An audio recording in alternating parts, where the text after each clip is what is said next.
Hello friends, जैसा कि हम जानते हैं कोरोना की वजह से हम सभी घर पर बैठे हैं और अभी के लिए हमारे लिए यही उचित है कि हम घर पर बैठकर ही अपनी पढ़ाई करें।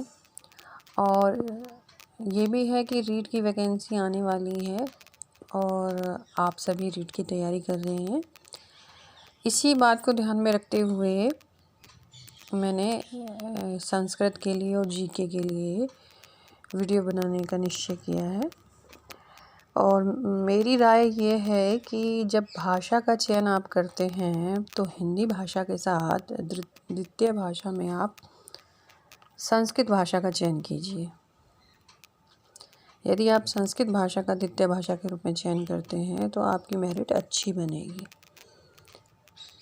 तो ये मेरा व्यक्तिगत सजेशन है कि आप भाषा के रूप में संस्कृत को चुनिएगा, ना कि इंग्लिश को। आपकी इंग्लिश बहुत अच्छी हो तो भी आप 30 में से 30 नहीं ला सकते, लेकिन संस्कृत आपकी अच्छी नहीं है और आप हिंदी जानते हैं और थोड़ा बहुत पढ़ेंगे तो आपके 30 में से 27-28 आराम से आ सकते हैं संस्कृत में। तो मेरा सजेशन यही रहेगा कि आप द्वितीय भाषा के रूप में संस्कृत का ही चयन करें। तो हम प्रारंभ करते हैं संस्कृत रीट के लिए। तो देखिए फ्रेंड्स, सबसे पहले मैं ये कुछ शब्द लिए हैं मैंने, जैसे कि भाषा। तो भाषा का प्रकृति प्रत्यय कैसे, मतलब भाषा शब्द बना कैसे है, कौन सा धातु है, कौन सा प्रत्यय है, ऐसे। तो देखिए भाष धातु घय प्रत्यय प्लस टा प्रत्यय, तो इनसे मिलकर बना है।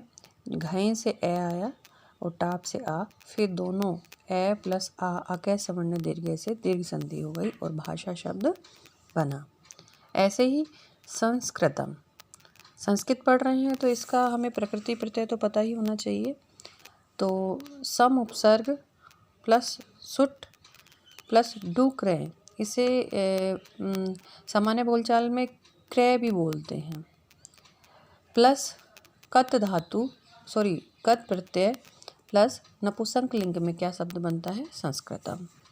ऐसे ही संस्कार शब्द है सम प्लस सुट प्लस डुक्रे प्लस घय। संस्कृति शब्द सम प्लस सुट प्लस डुक्रे प्लस कितिन। परिष्कार शब्द परि प्लस सुट प्लस डुक्रे प्लस घय। परिष्कृत परि प्लस सुट प्लस डुक्रे प्लस कत। व्याकरणम, क्योंकि संस्कृत की व्याकरण ही पढ़ रहे हैं हम, तो व्याकरण का भी हमें प्रकृति प्रत्यय पता होना चाहिए। तो वी प्लस आंग, दो उपसर्ग आए हैं इसमें, वी उपसर्ग भी है और आंग उपसर्ग भी है, प्लस क्रय डुक्रय, जो ये डुक्रय की जगह ही मैंने यहाँ क्रय लिख दिया है, लेकिन अशुद्ध रूप से देखें तो डुक्रय ही आता है, लेकिन हम ऐसे बोलचाल में या ऐसे लिख लेते हैं क्रय प्लस ल्युट प्रत्यय प्लस नपुंसक लिंग। तो आपको ये एक बार इन सब का प्रकृति प्रत्यय याद रहना चाहिए। इसको ज़्यादा दिमाग लगाने की ज़रूरत नहीं है। आप संस्कृत नहीं है आपके पास तो आप ज़्यादा मत सोचिए, बस इसको एक बार देख के और याद कर लीजिए। सबसे आसान तरीका है आपका। और ये मैंने ऐसे थोड़ी देर के लिए रोक रखा है, तो आप इसका स्क्रीनशॉट भी ले सकते हैं। आप इसका स्क्रीनशॉट ले लीजिए ताकि आप इसको याद कर सकें। तो ये जो शब्द हैं उनका निर्माण कैसे हुआ है इनका आपको पता रहना चाहिए। अब देखिए, जब हम संस्कृत व्याकरण प्रारंभ करते हैं तो सबसे पहले हमें माहेश्वर सूत्र जरूर याद रहने चाहिए। तो 14 माहेश्वर सूत्र हैं। अब ये माहेश्वर जो सूत्र हैं, ये इनका माहेश्वर से क्या संबंध है, तो ये स्वर या व्यंजन है, लेकिन इनका माहेश्वर सूत्र क्यों नाम दिया गया है।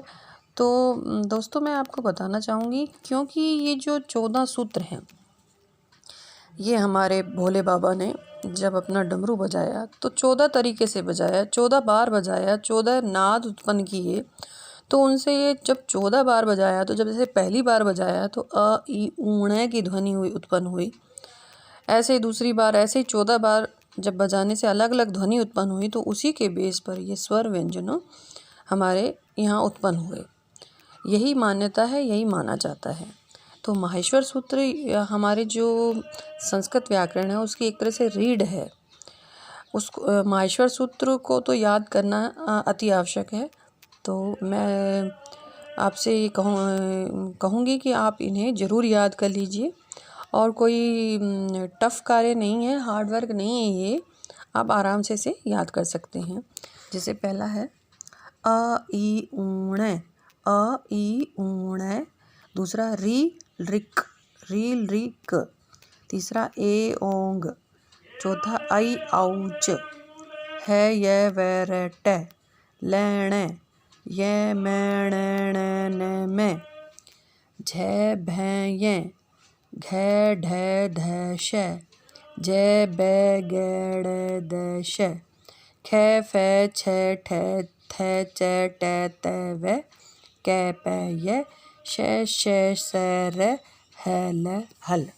तो इसको 2-4 बार तो आप ऐसे याद कीजिए पढ़ के। फिर इस तरह से याद कीजिए ए ई ऊण, रील रिक, ए ओंग, आई औ, छै ये वेरेट, लैण, यमणनम, झै भैये, घै ढै धैश, जब गड़दश, खे फै छै ठै तै चै टै तै वै, कै पै ये, शै शै सै रै हल। बस इतना सा ध्यान में रखिएगा। जैसे ये शै शै सै रै है तो ये कौन सा शै है, ये कौन सा सै है, ये कौन सा है और ये कौन सा है। तो ये जैसे ये तालव्य है, ये मूर्धन्य है, ये दंत्य है। तो इस तरह से आप इसका क्रम याद रखेंगे। जैसे शै शै रै हम बोलने में अक्सर बोल देते हैं ऐसे, तो आपको ये याद रखना है कि तालव्य शै, मूर्धन्य शै और दंत्य शै। तो इस तरह से आप इसे याद करेंगे।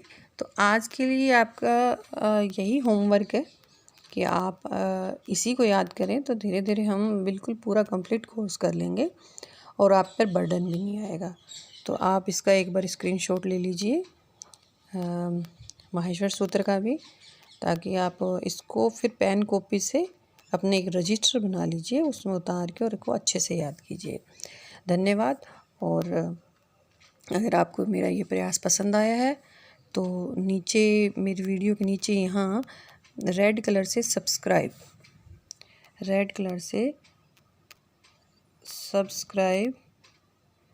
लिखा होगा, तो उसको आप सब्सक्राइब कर दीजिए। फिर उसके बाद एक बेल आइकन आएगा, तो उसको आप दबा दीजिएगा। और फिर उसके बाद जैसे ऑप्शन आएगा ऑल, पर्सनलाइज, इस तरह का आएगा। तो चाहे आप पर्सनलाइज कर दीजिए या ऑल पे आप क्लिक कर दीजिएगा। तो जैसे ही मैं कोई नई वीडियो डालूँगी तो आपको उपलब्ध हो जाएगी। बहुत बहुत धन्यवाद। प्लीज़ सब्सक्राइब कीजिए, लाइक कीजिए, शेयर कीजिए। धन्यवाद।